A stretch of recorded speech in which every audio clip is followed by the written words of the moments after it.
Assalamualaikum warahmatullahi wabarakatuh. Perkenalkan, nama saya Fahri Fauzan. Di sini saya akan mereview artikel yang ditulis oleh Baningatus Solihah dan Arga Mustika Minarsi dengan nama artikel Jurnal Akuntansi Keuangan Indonesia. Dengan artikel yang berjudul Pengaruh Liputan Media, Kepekaan Industri, dan Struktur Tata Kelola Perusahaan terhadap Kualitas Pengungkapan Lingkungan. Dalam pembahasan yang akan saya sampaikan, berikut ini adalah poin-poin yang akan saya bahas. Pertama, pendahuluan. Kedua, hipotesis. Ketiga, metode penelitian. Keempat, variabel kontrol. Dan yang terakhir, yang kelima, kesimpulan dan saran. Oke, langsung saja kita masuk ke dalam pembahasan yang pertama, yaitu pendahuluan. Pendahuluan dari pengaruh liputan media, kepekaan industri, dan struktur tata kelola perusahaan terhadap kualitas pengungkapan lingkungan. Pedoman pengungkapan lingkungan yang diterbitkan oleh Global Reporting Initiative atau GRI mengungkapkan bahwa perusahaan dituntut untuk tidak memberikan kontribusi terhadap pertumbuhan ekonomi saja, tetapi juga membantu dalam memecahkan permasalahan terkait risiko dan ancaman terhadap keberlanjutan dalam lingkungan hubungan sosial, lingkungan, dan ekonomi. Survei yang dilakukan oleh Wahana Lingkungan Hidup Indonesia atau WALHI pada tahun 2014 menyatakan bahwa kasus lingkungan menjadi penyebab masih minimnya pelaporan tanggung jawab sosial lingkungan. Menurut WALHI, kasus-kasus tersebut terkait dengan krisis lingkungan dan perusahaan dan pengambilan tanah-tanah rakyat untuk kepentingan investasi. Pedoman dan peraturan lingkungan di berbagai negara antara lain. Yang pertama, Securities and Exchange Commission atau SEC di Amerika Serikat menerbitkan persyaratan yang berkaitan dengan risiko bisnis dan perubahan iklim. Yang kedua, ada Global Reporting Initiative atau GRI mengeluarkan pedoman pelaporan pengungkapan lingkungan pada tahun 2006 yang telah digunakan oleh banyak perusahaan di dunia. Dan yang ketiga, ada International Organization for Standardization atau ISO menetapkan ISO 14001 tentang sistem manajemen lingkungan pada tahun 2015. Dan yang terakhir, yang keempat, United States Environmental Protection Agency atau US EPA mengeluarkan data Toxic Release Inventory atau TRI pada tahun 2013. Teori agensi menyatakan bahwa terdapat dua sisi kepentingan yang berbeda, yaitu pihak agen atau manajemen dan pihak prinsipal atau pemegang saham. Salah satu cara perusahaan untuk memberikan pertanggungjawaban terhadap kepentingan tersebut adalah dengan menggunakan sistem tata kelola perusahaan atau corporate governance, di mana di dalamnya terdapat corporate social responsibility atau CSR sebagai bentuk pedulian perusahaan terhadap lingkungan. Oke, selanjutnya telaah literatur dan pengembangan hipotesis. Di dalamnya terdapat teori legitimasi dan teori keagenan. Yang pertama ada teori legitimasi. Teori legitimasi menjelaskan kontrak sosial organisasi dengan masyarakat. Kelangsungan hidup perusahaan akan terancam jika masyarakat merasa suatu perusahaan telah melanggar kontrak sosialnya. Degan tahun 2002. Kedua, teori keagenan. Teori keagenan menyatakan bahwa hubungan keagenan timbul ketika salah satu pihak atau prinsipal menyewa pihak lain atau agen untuk melakukan beberapa jasa untuk kepentingan yang melibatkan pendelegasian beberapa otoritas pembuatan keputusan kepada agen. Jensen dan Making pada tahun 1976. Oke, kita masuk ke dalam pembahasan yang kedua, yaitu hipotesis. Hipotesis yang pertama ialah pengaruh keberadaan liputan media terhadap kualitas pengungkapan lingkungan. Teori legitimasi didasarkan pada pengertian kontrak sosial yang diimplikasikan antara institusi sosial dan masyarakat. Legitimasi dapat dilihat sebagai sesuatu yang diberikan masyarakat kepada perusahaan dan sesuatu yang diinginkan atau dicari perusahaan dari masyarakat. Menurut penelitian dari Ashford dan Gibbs pada tahun 1990 menyatakan bahwa legitimasi perusahaan dapat diperoleh dengan berbagai macam cara, di antaranya melakukan komunikasi dengan para stakeholder. Penelitian kedua dari Brosius dan Keplingen pada tahun 1990 menunjukkan bahwa intensitas liputan media tentang isu-isu tertentu memengaruhi pengungkapan sukarela perusahaan. Berdasarkan uraian tadi, hipotesis penelitian ini yang diajukan dalam penelitian ini adalah hipotesis yang pertama, yaitu liputan media mempengaruhi.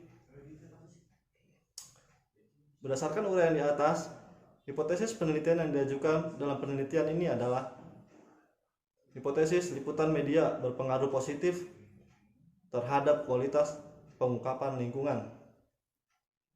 Dan hipotesis yang kedua, pengaruh kepekaan industri terhadap kualitas pengungkapan lingkungan.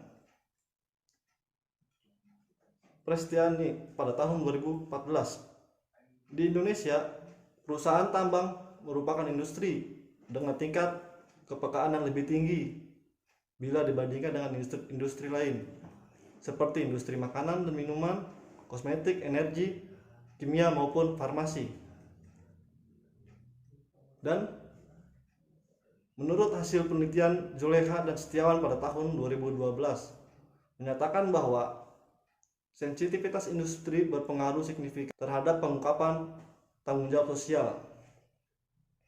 Berdasarkan uraian di atas, hipotesis penelitian yang diajukan dalam penelitian ini adalah perusahaan yang berada dalam industri pertambangan akan mengungkapkan kinerja lingkungan dengan lebih berkualitas dibandingkan perusahaan yang berada pada industri lainnya. Hipotesis yang ketiga, pengaruh komisaris independen terhadap kualitas pengungkapan lingkungan.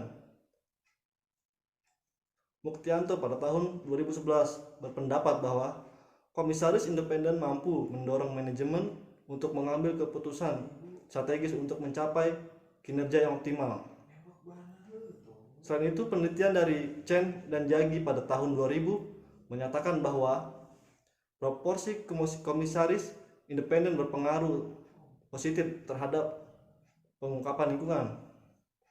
Berdasarkan uraian di atas, hipotesis penelitian yang diajukan dalam penelitian ini adalah komisaris independen berpengaruh positif terhadap kualitas pengungkapan lingkungan. Dan selanjutnya, hipotesis 3B, yaitu pengaruh keberagaman gender terhadap kualitas pengungkapan lingkungan. Menurut Adam pada tahun 2005, komisaris wanita lebih rajin dalam menghadiri rapat dewan komisaris dibandingkan dengan komisaris pria, di mana kehadiran dalam rapat ini penting karena rapat dewan komisaris merupakan cara agar dewan komisaris memperoleh informasi penting tentang perusahaan sebagai dasar untuk melakukan tugas mereka. Selain itu, penelitian dari Reo pada tahun 2011 menunjukkan bahwa terdapat pengaruh positif dewan komisaris perempuan terhadap pengungkapan lingkungan.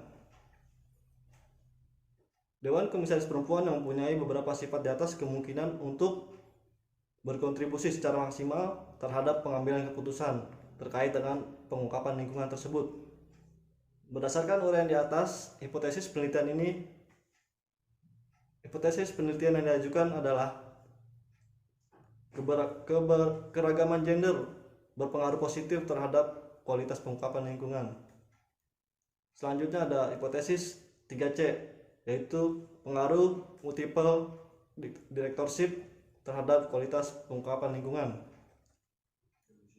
Multiple directorship merupakan anggota dewan komisaris yang bekerja sebagai dewan komisaris di perusahaan lain yang mendapatkan pengetahuan serta interaksi berbagai dewan komisaris. Perusahaan lain mendapatkan pengetahuan serta interaksi berbagai dewan komisaris. Perusahaan dengan anggota dewan komisaris yang bekerja di beberapa perusahaan akan memiliki kualitas pengungkapan lingkungan lebih tinggi jika dibandingkan dengan anggota dewan komisaris yang hanya bekerja di satu perusahaan saja. Hal ini juga didukung oleh penelitian Fama dan Jensen pada tahun 1983 bahwa dewan komisaris akan menunjukkan keahliannya dengan bekerja di perusahaan lain. Selanjutnya ada penelitian dari Rupley. Hal tersebut karena anggota dewan komisaris telah memiliki pengalaman dalam pengawasan pelaporan lingkungan di perusahaan-perusahaan lain di mana mereka bekerja. Berdasarkan uraian di atas, hipotesis penelitian yang diajukan dalam penelitian ini adalah multiple directorship berpengaruh positif terhadap kualitas pengungkapan lingkungan. Selanjutnya ada hipotesis 3D, yaitu pengaruh dewan komisaris terhadap pengungkapan lingkungan. Menurut Muntoro pada tahun 2006, inti dari tata kelola perusahaan di Indonesia ada pada dewan komisaris karena tugas utama dewan komisaris adalah mengawasi dan mengevaluasi pembuatan kebijakan dan pelaksanaan kebijakan tersebut oleh dewan direksi serta memberi nasihat kepada dewan direksi. Keberadaan dewan komisaris dalam suatu perusahaan dapat memberikan pengaruh yang cukup kuat untuk menekan manajemen guna mengungkapkan informasi yang luas. Berdasarkan uraian di atas, hipotesis penelitian yang diajukan dalam penelitian ini adalah ukuran dewan komisaris berpengaruh positif terhadap pengungkapan kualitas lingkungan. Dan hipotesis yang terakhir atau yang keempat, yaitu pengaruh kepemilikan institusional terhadap kualitas pengungkapan lingkungan. Teori agensi memunculkan pendapat tentang adanya perbedaan kepentingan antar pemilik, yaitu pemegang saham dengan manajer. Perbedaan kepentingan ini proses pengawasan menyebabkan timbulnya biaya, yaitu biaya keagenan atau agensi cost. Menurut Mursalim pada tahun 2007, agensi cost dapat dikurangi dengan kepemilikan institusional dengan cara mengaktifkan pengawasan melalui investor institusional. Perusahaan yang memiliki pemilikan terkonsentrasi akan lebih mudah memengaruhi nilai perusahaan, termasuk nilai-nilai lingkungan. Reo pada tahun 2011. Berdasarkan uraian di atas, hipotesis penelitian yang diajukan dalam penelitian ini adalah pemilikan institusional berpengaruh positif terhadap kualitas pengungkapan lingkungan. Selanjutnya kita masuk pembahasan selanjutnya, yaitu metode penelitian. Di dalam metode penelitian ada variabel penelitian dan definisi operasional, yaitu variabel independen yang digunakan dalam penelitian ini adalah kualitas pengungkapan lingkungan atau environmental disclosure yang dilambangkan dengan ED. ED merupakan informasi yang diungkapkan perusahaan yang berkaitan dengan aktivitas lingkungan perusahaan. Selanjutnya ada populasi, sampel, dan teknik pengambilan sampel. Populasi dalam penelitian ini adalah perusahaan yang terdaftar di Bursa Efek Indonesia tahun 2011, 2012, 2013. Pengambilan data selama 3 tahun dianggap sudah mempresentasikan kondisi pelaporan lingkungan di Indonesia. Dan untuk alasan kebaruan data, pemilihan sampel mengacu pada penelitian Rupley pada tahun 2012 dan Prestianti pada tahun 2014. Terdiri atas 6 jenis industri, yaitu pertambangan, energi, kimia, farmasi, kosmetik, serta makanan dan minuman. Dan metode yang ketiga yaitu metode pengumpulan data. Metode pengumpulan data dalam penelitian ini yaitu dengan metode dokumentasi berupa pengumpulan data sekunder. Selanjutnya yang terakhir, ada metode analisis data. Metode analisis data yang digunakan dalam penelitian ini diantaranya adalah analisis statistik deskriptif, analisis regresi data panel, dan uji prasyarat regresi atas model terbaik yang dipilih dengan menggunakan EVIVS versi 8.0. Selanjutnya ada hasil regresi. Hasil regresi yang sudah diteliti oleh beberapa sumber. Yang pertama, pengaruh liputan media terhadap kualitas pengungkapan lingkungan. Hasil uji hipotesis menunjukkan bahwa keberadaan liputan media pada hipotesis 1 ditolak. Variabel environmental media yang diukur dengan menggunakan keberadaan liputan media tidak terpengaruh terhadap kualitas pengungkapan lingkungan. Dan yang kedua, ada pengaruh kepekaan industri terhadap kualitas pengungkapan lingkungan. Hasil uji hipotesis menunjukkan bahwa variabel kepekaan industri pada hipotesis 2 diterima pada tingkat alfa sama dengan 10%. Dan yang ketiga, pengaruh komisaris independen terhadap kualitas pengungkapan lingkungan. Dari hasil uji hipotesis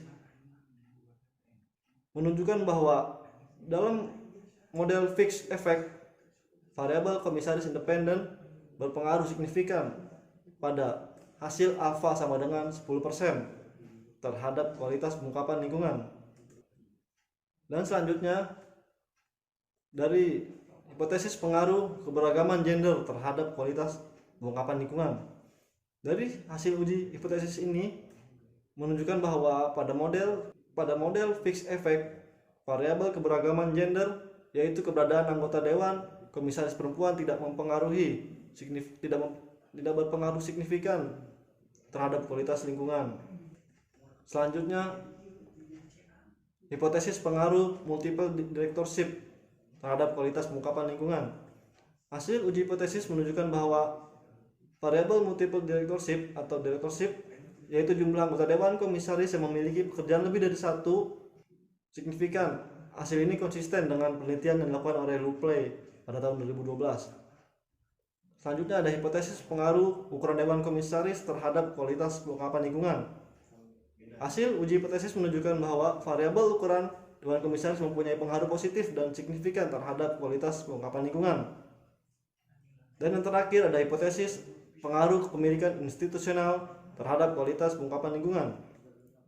Hasil uji hipotesis menunjukkan bahwa variabel kepemilikan institusional ditolak. Hasil uji hipotesis menunjukkan bahwa variabel kepemilikan institusional tidak berpengaruh signifikan terhadap kualitas pengungkapan lingkungan. Selanjutnya kita masuk dalam pembahasan variabel kontrol. Dalam variabel kontrol ada ukuran perusahaan atau FAMSES, yaitu berdasarkan uji hipotesis dapat disimpulkan bahwa variabel ukuran perusahaan mempunyai nilai signifikan lebih kecil dari 0,05 dan memiliki arah yang positif terhadap kualitas pengungkapan lingkungan. Hal ini menunjukkan bahwa semakin tinggi ukuran suatu perusahaan, maka akan semakin tinggi kualitas pengungkapan lingkungan yang akan dipublikasikan. Dan selanjutnya ada profitabilitas atau ROA. Hasil uji hipotesis menunjukkan bahwa variabel kontrol profitabilitas memiliki nilai signifikan,